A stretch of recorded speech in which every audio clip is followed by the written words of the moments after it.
The great hall of the Galactic Assembly fell silent when Councillor Threnovik rose from his seat.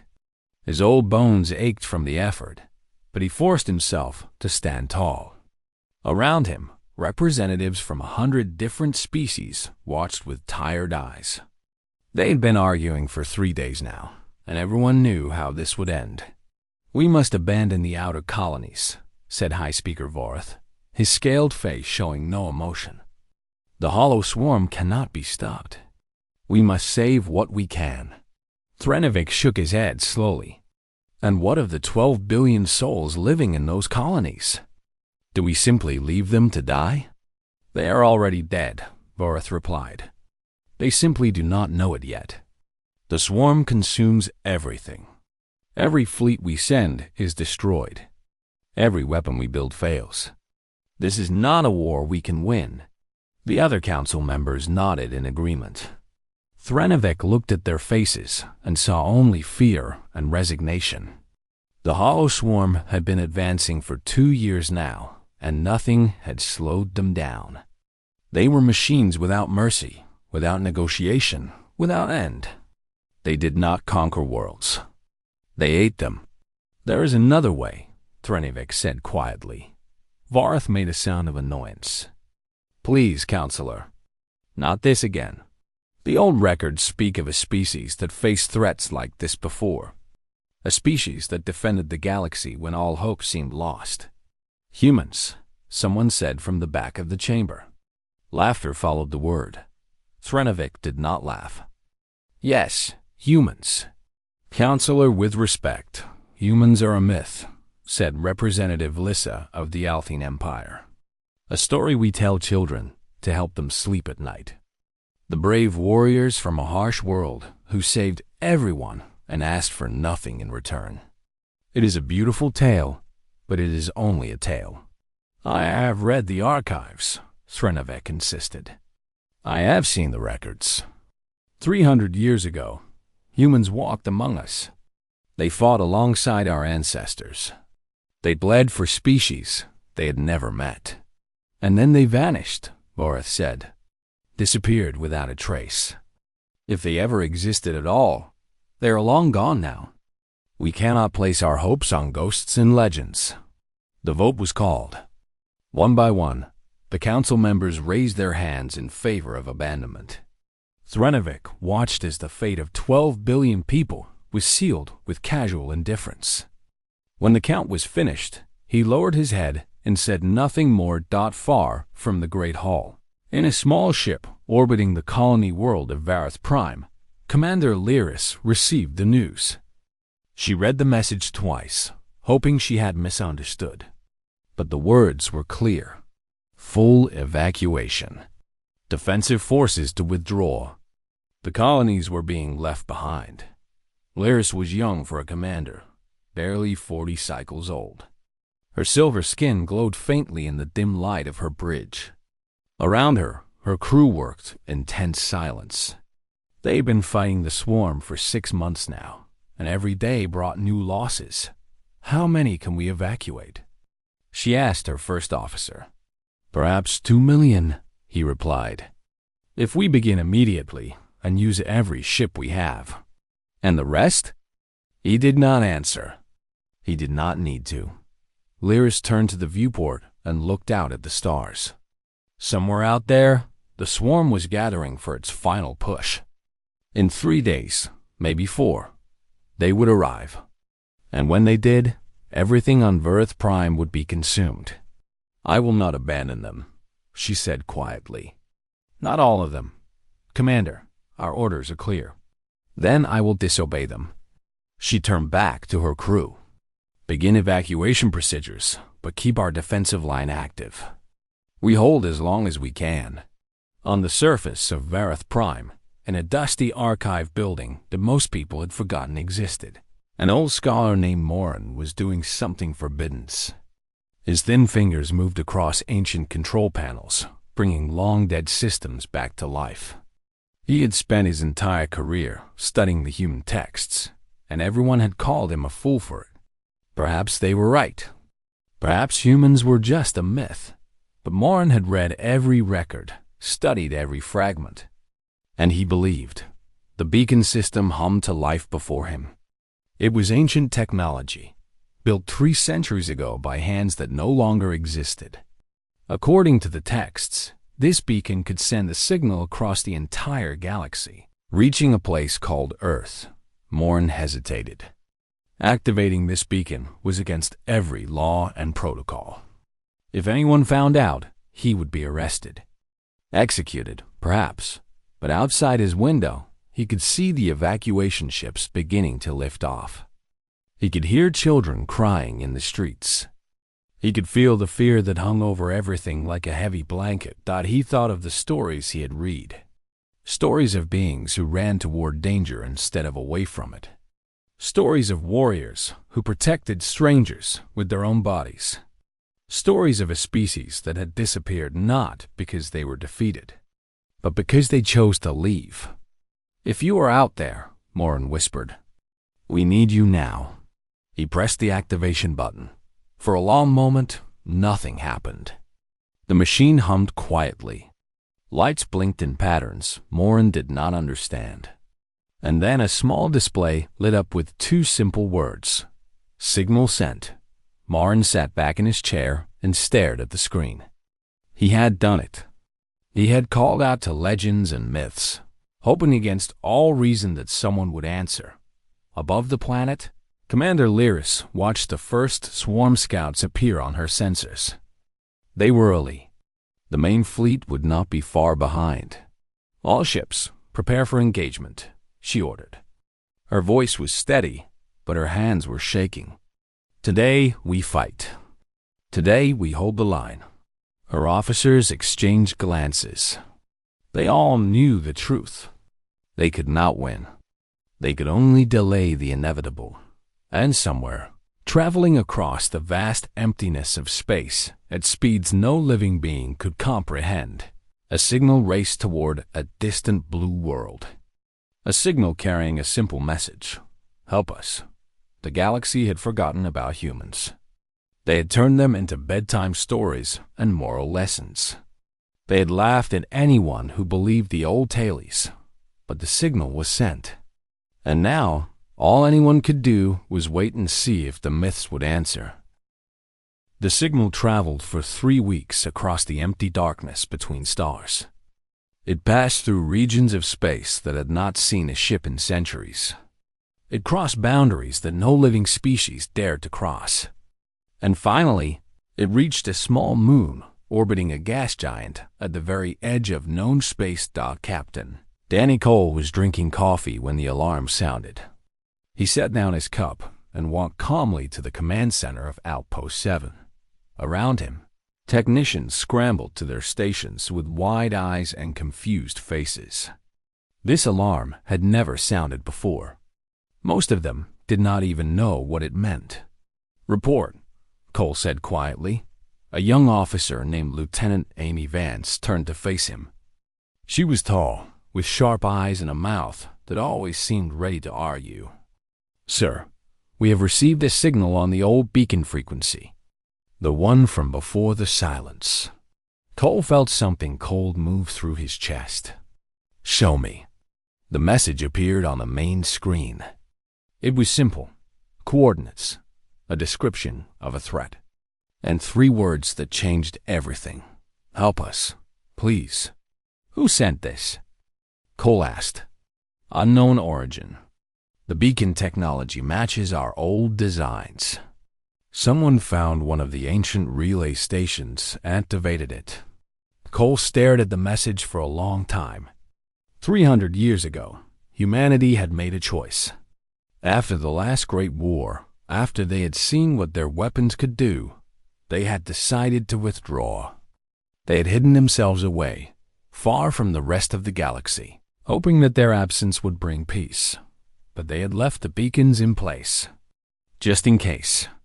Gather the command council," Cole ordered. "We need to talk." The meeting lasted for hours. 12 human commanders sat around a table and argued about what to do. Some wanted to ignore the signal. They said it could be a trap. Others said it was not their problem anymore. The galaxy had forgotten them. Why should they risk everything for people who did not even believe they existed? Cole listened to every argument without speaking. When the voices finally grew quiet, he turned to Amy Vance. "Lieutenant, what do you think?" Amy stood up slowly. "Permission to speak freely, sir?" "Always.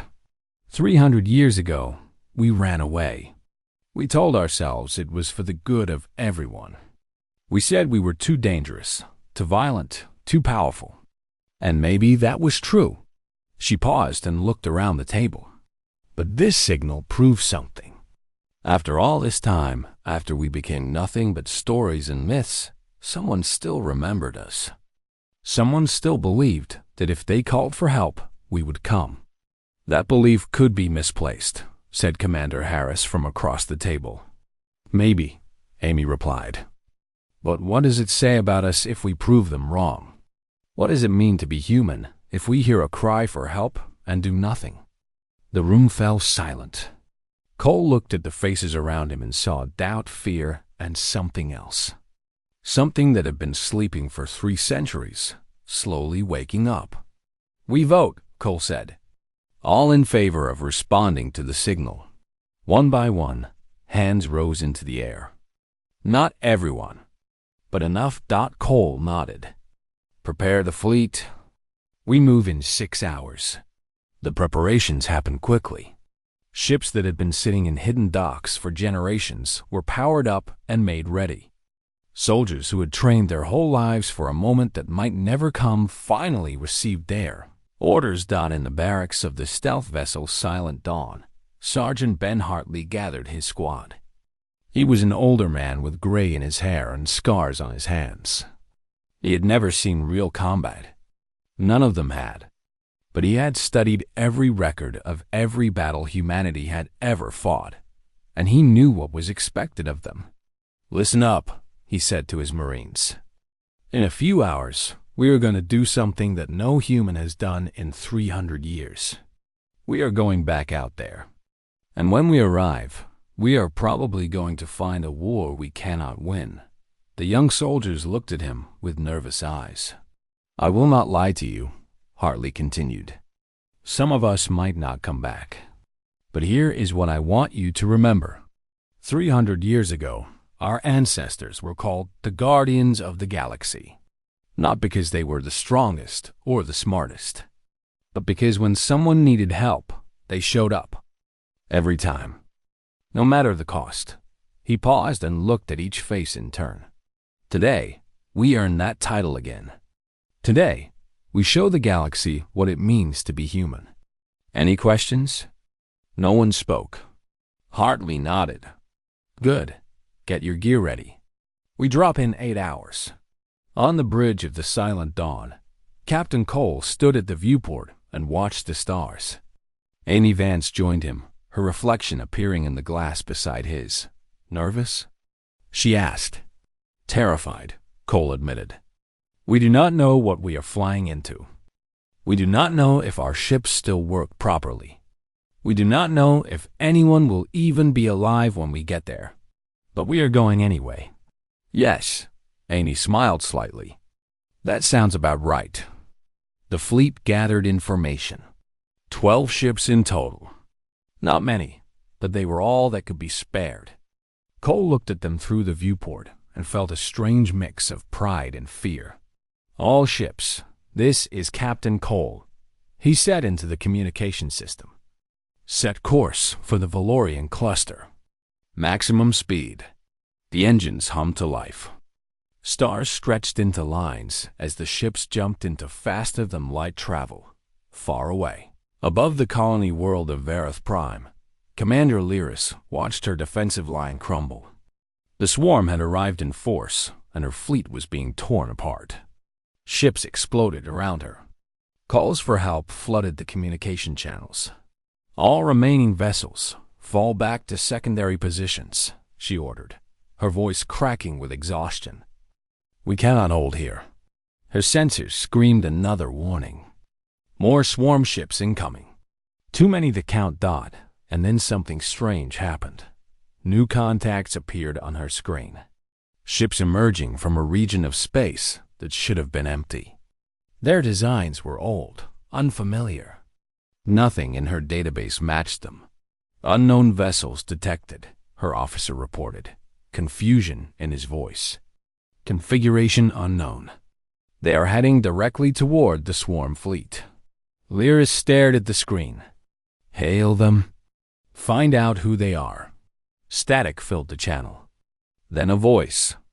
A calm, steady voice, speaking a language her translator had never processed before. This is Captain Danny Cole of the human vessel Silent Dawn. We received your signal. We are here to help. Lyris felt her legs go weak. She grabbed the edge of her command chair to keep from falling. Humans, she whispered. The myths are real. And outside her viewport, the small fleet of ancient ships turned toward the swarm and began to fight. Commander Lyris could not believe what she was seeing.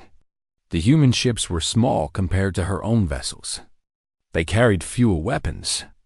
Their shields seemed weaker. By every measure, they should have been destroyed in seconds, but they were not destroyed. They moved through the swarm fleet like water through rocks, dodging and weaving with impossible precision. When they fired, they hit. When they turned together, as if guided by a single mind. How are they doing this? Her first officer asked, his voice filled with wonder. Lyris shook her head. I do not know. The swarm was confused. Their simple machine intelligence was built to overwhelm enemies with numbers, to crush them with endless waves of ships. But the humans did not fight like the other species. They did not form defensive lines. They did not try to match force with force. Instead, they slipped between the swarm vessels, targeting weak points, causing chaos and destruction far beyond what their numbers should allow. On the bridge of the Silent Dawn, Captain Cole watched the battle unfold on his tactical display. His face was calm, but his heart was racing. Focus fire on the command ships, he ordered. Take out their coordination nodes first. Without central control, the smaller units will act on instinct. Sir, we have lost contact with the Bright Star, Amy Vance reported. They took heavy damage to their engines. Can they withdraw? Negative. They are dead in space. Cole closed his eyes for just a moment. He had known losses were inevitable, but knowing something and feeling it were very different things. Tell them to evacuate to escape pods. We will pick them up after. Yes, sir. The battle continued. The human fleet was taking damage now, but they were also doing something that no one had managed in 2 years of fighting the swarm. They were winning. Below them, on the surface of Vareth Prime, the situation was different. The swarm had landed ground forces, and they were advancing through the colony cities. Millions of civilians were trapped, unable to reach the evacuation zones. Sergeant Ben Hartley stood in the cargo bay of a dropship, checking his rifle for the 10th time. Around him, his Marines were doing the same. They were young, most of them, fresh out of training. They had never seen real combat. Neither had Hartley. But he would not let them see his fear. Listen up, he called out over the engine noise. Our mission is simple. There is a refugee center in the Eastern District. 3,000 civilians, mostly children and elderly. The swarm is closing in on their position. We get there first. We hold the line until evac arrives. What about the local forces? Asked Private Chris Dunn, a young man with nervous eyes. The Althene defense units have been overrun. We are all they have. The dropship shuddered as it entered the atmosphere. Through the small windows, Hartley could see the colony below. Smoke was rising from dozens of locations. Fires burned in the darkness. 2 minutes to drop zone. The pilot announced. Hartley looked at his team one last time. Remember your training. Stay together. Watch each other's backs. And when you see a civilian, you protect them with everything you have. That is why we are here. That is who we are. The dropship landed hard in a rubble-strewn street. The doors opened, and the Marines poured out into chaos. The sounds hit Hartley first. Explosions in the distance. The mechanical screaming of swarm units. And under it all, the cries of terrified people. "Move!" he shouted. Double time to the refugee center. They ran through the destroyed streets, past burning buildings and abandoned vehicles. Twice they encountered swarm units, and both times they fought through without stopping. Hartley lost track of how many shots he fired. He only knew that they had to keep moving. The refugee center was a large building that had once been a school. When they arrived, Hartley saw hundreds of people huddled inside, their faces filled with terror. Althene children clung to their parents. Elderly Kovathi sat in corners, too weak to stand. An Althene woman rushed toward them. Her silver skin was covered in dust, and her eyes were wide with fear and confusion. "Who are you?" she demanded. "What species are you? I have never seen your kind before." "We are humans," Hartley said simply. "We are here to help." The woman stared at him as if he had spoken nonsense. "Humans are not real. They are stories. We are very real, and we are going to get you out of here." Hartley turned to his team and began giving orders. Defensive positions at every entrance. Barricades built from whatever could be found. Medical supplies distributed to the wounded. Specialist Kate Reyes, the squad medic, immediately went to work on the injured civilians. She did not speak their language, but her gentle hands and calm presence said everything that needed to be said. Private Dunn was assigned to the eastern door. He took his position and stared out at the approaching swarm forces. His hands were shaking. An Althene child appeared beside him. The girl was small, barely reaching his waist. She looked up at him with huge silver eyes. "Are you really a human?" she asked in broken standard. Dunn managed a small smile. "Yes, I am. My mother told me stories about humans. She said you were very brave." Dunn looked down at his trembling hands, then back at the child. "We try to be." The first swarm attack came minutes later. They poured through the streets like a metal flood, their mechanical bodies clicking and screeching as they moved. Hartley gave the order to fire, and the battle began. The humans fought with everything they had. They held the doors and windows. They pushed back wave after wave. When one Marine fell, another took their place. When ammunition ran low, they found more. Kate Reyes treated the wounded between attacks, moving from patient to patient with steady hands and a calm voice. When a swarm unit broke through the eastern wall, she grabbed a rifle and shot it 3 times in the head before returning to her patients without a word. Private Dunn fought beside the Althene child's mother, protecting her family with his own body when necessary. When his rifle jammed, he used it as a club until he could clear the mechanism.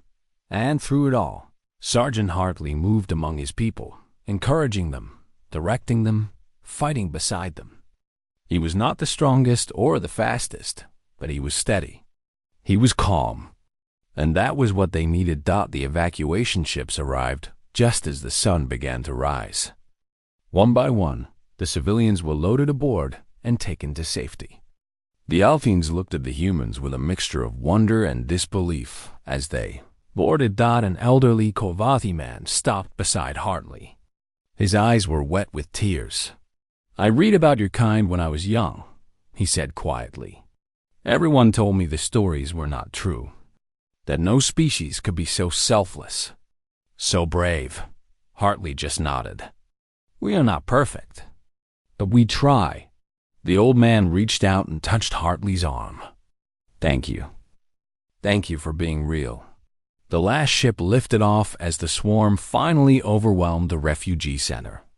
But by then, all 3,000 civilians were safe. Above the planet, Commander Lyris watched the evacuation numbers climb. More than she had dared hope. Far more. And in the middle of her tactical display, The small fleet of human ships continued to fight, holding back the darkness so that others could escape.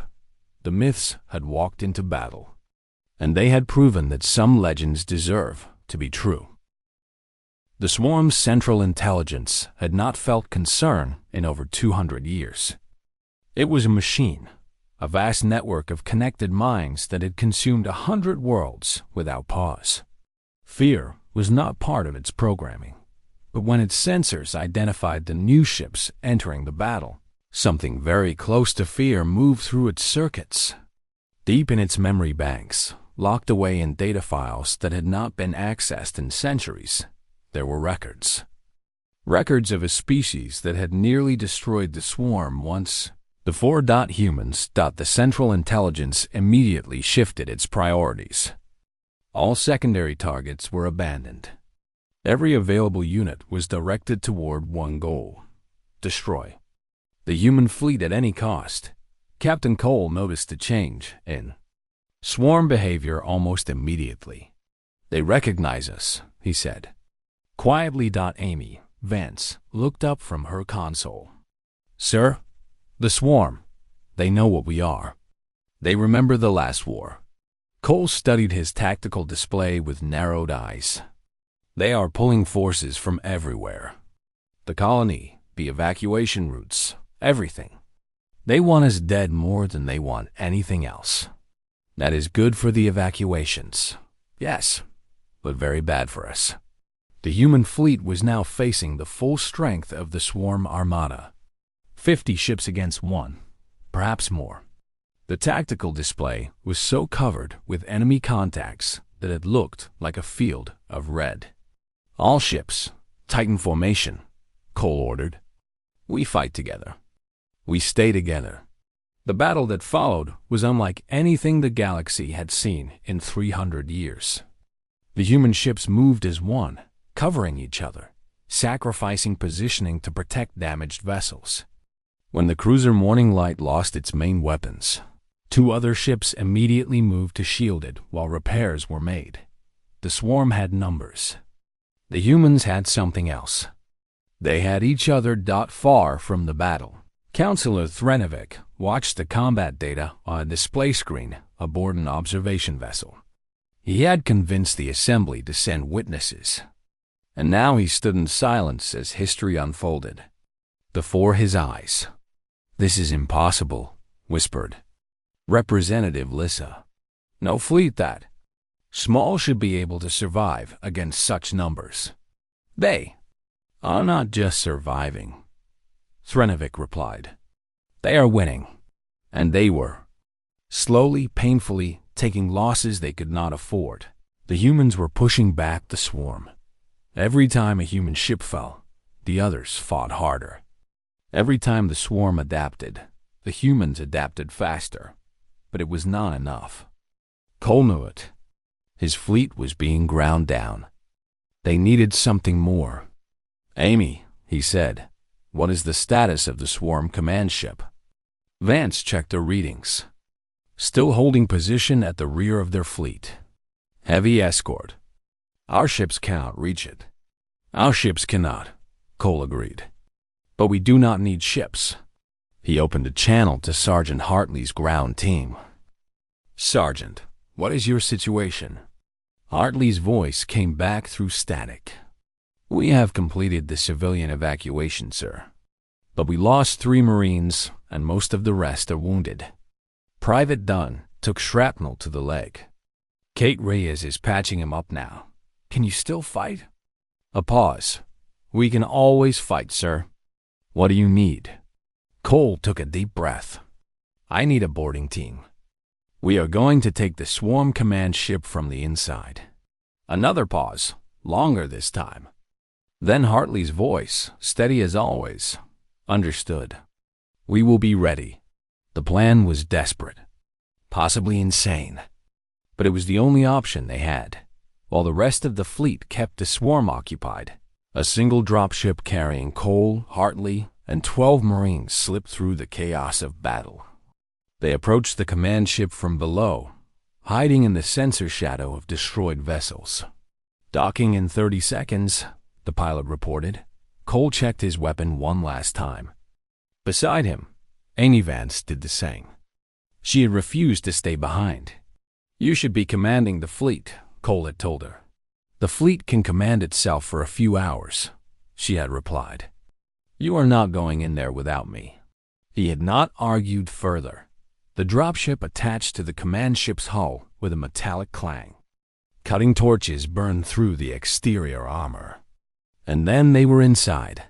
The interior of the swarm command ship was a nightmare of cables and machinery. Strange lights pulsed in the darkness. The air hummed with electronic energy. "Stay close," Hartley ordered his Marines. "Watch every direction." They moved through the corridors in tight formation, fighting through waves of defensive units. The swarm threw everything it had at them.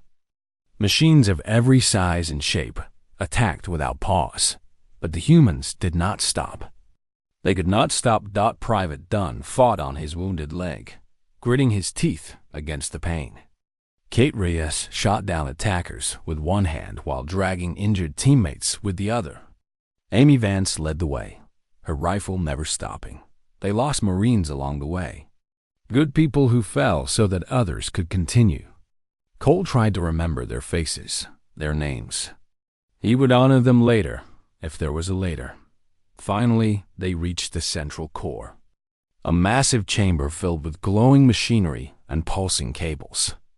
At its center was the swarm's primary processing unit, the brain that controlled the entire invasion fleet. "Plant the charges," Cole ordered. "Wait," Amy said. She was staring at the processing unit with a strange expression. "There is another way." "What do you mean?" "We can destroy this thing. That will scatter the swarm temporarily. But they will rebuild. They will adapt. They will come back." She turned to Cole. "Or we can shut it down properly. Disable it without destroying it. It will take longer, but it will stop the swarm completely." "Disable it? How?" Amy pulled a data device from her pack. "I brought something. A program our ancestors developed during the last war. A kill switch, but not a violent one. It will not destroy the swarm intelligence. It will put it to sleep, permanently." Cole stared at her. "You want to show mercy to machines that have killed billions?" "I want to prove that we are better than them," Amy replied. "That we can end this without becoming monsters ourselves. Is that not why we left the galaxy in the first place? Because we were afraid of what we might become?" Cole looked at the processing unit, then at his surviving team. They were wounded, exhausted, barely standing. They had every reason to want revenge. "Do it," he said. Amy connected the device. The processing unit flickered, hummed, and then slowly, gently, went dark. Throughout the battle, every swarm unit stopped moving at once. Their lights dimmed. Their weapons fell silent. The great machine army that had terrorized the galaxy simply went to sleep. On the observation vessel, Counselor Threnovik watched in stunned silence. Representative Lissa was openly crying. "They did it," she whispered. "They actually did it." Threnovik nodded slowly. "They did more than that. They could have destroyed the swarm completely, burned them out of existence. But they chose not to. Why?" The old counselor thought about the stories he had read, the records he had studied. He thought about what it meant to be strong enough to destroy anything, yet choosing to spare even your enemies. "Because that is who they are," he said. "That is why they became legends in the first place." In the dark heart of the swarm command ship, Captain Cole helped Amy Vance to her feet. Around them, the remaining Marines gathered the bodies of their fallen friends. "It is over," Amy said. Cole shook his head. "No, it is just beginning." The days after the battle were filled with silence and wonder. Throughout the Valorian cluster, the swarm machines stood frozen like statues, their lights dark, their weapons cold. Rescue ships moved freely through space that had been a death trap just hours before. Evacuation transports returned to colonies that everyone had given up for lost. and everywhere. People spoke of humans. Captain Danny Cole stood on the observation deck of the Silent Dawn and watched the recovery efforts unfold. His ship was badly damaged. Half his fleet was destroyed. 47 good people had died under his command, but they had done what they came to do. They had answered the call. Amy Vance found him there, staring at the stars. Her arm was in a sling from injuries sustained during the boarding action, but her eyes were clear and alert. "The Galactic Assembly has sent a formal request," she said. "They want you to address the Council." Cole did not turn around. What do they want to hear? I think they want to understand. They spent 300 years believing we did not exist. Now they need to know who we really are. Cole was silent for a long moment. Then he nodded. "Very well. But I want our wounded evacuated first. And I want the bodies of our dead treated with honor." "Already arranged," Amy said softly. "The Altheans are handling it personally. They say it is the least they can do." The council chamber was larger than anything Cole had ever seen. Representatives from over 100 species filled the seats, their strange faces watching him with expressions he could not read. At the center of the room, Councillor Threnovik stood waiting. "Captain Cole," the old councillor said, "on behalf of the Galactic Assembly, I thank you. You and your people have saved countless lives. You have ended a threat that we believed could never be stopped." Cole stepped forward. He felt small in this vast room, surrounded by beings who had dismissed his entire species as fairy tales. "We did not come here for thanks," he said. His voice was quiet, but it carried to every corner of the chamber. "We came because someone asked for help. That is all. But why?" Representative Lissa asked. Her silver face showed genuine confusion. "You had nothing to gain. You risked everything for people who did not even believe you existed. Why would you do this?" Cole thought about the question. He thought about the long years of isolation, the generations of humans who had lived and died on hidden worlds, waiting for a call that might never come. 300 years ago, we left the galaxy because we were afraid, he said. Not afraid of you, afraid of ourselves. We had weapons that could destroy stars. We had power that no species should possess. And we knew that if we stayed, that power would eventually be misused. So we left. He paused and looked around the chamber. But before we left, we made a promise. We said that if the galaxy ever truly needed us, we would come back. Not to conquer, not to rule, just to help. He spread his hands. You called. We came. It is as simple as that. The chamber was silent. Cole could see tears on some faces, disbelief on others.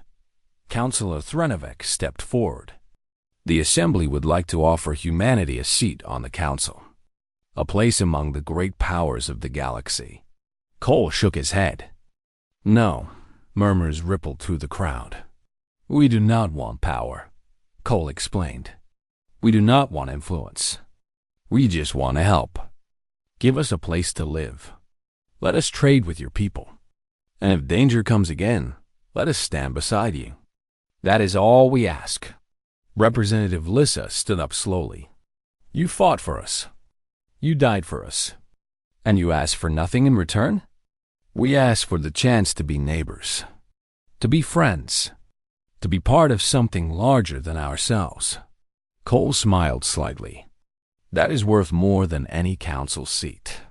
Far below the great chamber, in a medical bay filled with wounded from a dozen different species, Sergeant Ben Hartley was waking up from surgery. His body ached. His head was foggy. But when he opened his eyes, he saw something that made him forget all of it. Flowers. Dozens of them. Piled beside his bed in colorful heaps, an Althing nurse noticed him stirring. Ah, you are awake. Good, good. The children have been asking about you. Children? From the refugee center. They had been coming every day to leave gifts for the humans who saved them. She smiled warmly. "You are quite popular." Hartley looked at the flowers, then at the cards and drawings scattered among them. Most were in languages he could not read, but the pictures were clear enough. Stick figures holding hands, stars and ships, and the same word written over in different scripts. He did not need a translation to know what it meant. "Thank you." In another part of the station, Private Chris Dunn was learning to walk again. The shrapnel had done serious damage to his leg, and the doctor said he would need months of recovery, but he did not mind. Every day, visitors came to see him. Althines, Kovati, species he had never heard of before. They came to shake his hand, to say thank you, to simply look at a real human. The little Althine girl from the refugee center came most often. Her name was Syrah, and she sat beside his bed for hours, asking questions about Earth, about humans, about everything. "Will you stay?" she asked one afternoon. Dunn looked at her silver face, her huge, hopeful eyes. "Yes," he said. "I think we will." Specialist Kate Reyes stayed on Varus Prime after the battle. The colony's medical infrastructure had been destroyed, and they needed every healer they could find. She worked 18-hour days, treating patients of every species. She learned new languages. She adapted human medical techniques to alien biology. And slowly, the colony began to heal. One evening, an elderly Korathi woman stopped her in the hallway. "You have been here for 3 weeks," the woman said, "working without rest. Why do you not return to your own people?" Kate smiled. "You are my people now. All of you." The woman stared at her for a long moment. Then she reached out and took Kate's hand in her own. "The story said humans were warriors," she said quietly. "They never mentioned that you were also this kind." On the observation deck of the Silent Dawn, Amy Vance joined Captain Cole one last time. The repairs were nearly complete. Soon they would need to decide what came next. "The Council has accepted our terms," Amy said. "No seats of power. No special privileges. Just a place among the stars. Good. Several species have already requested human advisors. Doctors, engineers, teachers. They want to learn from us." Cole nodded slowly. "And what about the swarm?" "Still dormant. The scientists think they will stay that way indefinitely. We could have destroyed them completely. Some people are asking why we did not." "Because destruction is easy," Cole said. "Building something better is hard. And hard is what we should choose when we can." Amy smiled. "I think the galaxy is going to need some time to get used to us. They have had 300 years of stories. Now they get to meet the reality." Cole turned to face her. "Are you ready for that? Ready to show them who we really are?" "Yes." She paused. "Though I admit, I am a little worried about the expectations. The myths have grown quite large over the centuries." Cole laughed softly.